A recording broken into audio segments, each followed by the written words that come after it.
មិន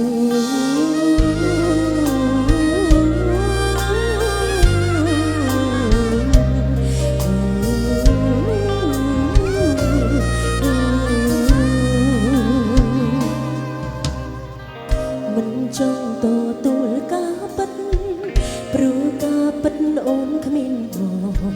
ក្នុងសូបិនសុខកូនឡងខាងក្រៅសោកកាមិនតន់ទុំលោកគ្មានបង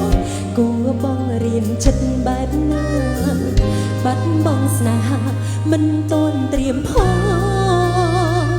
តើប្រើពេល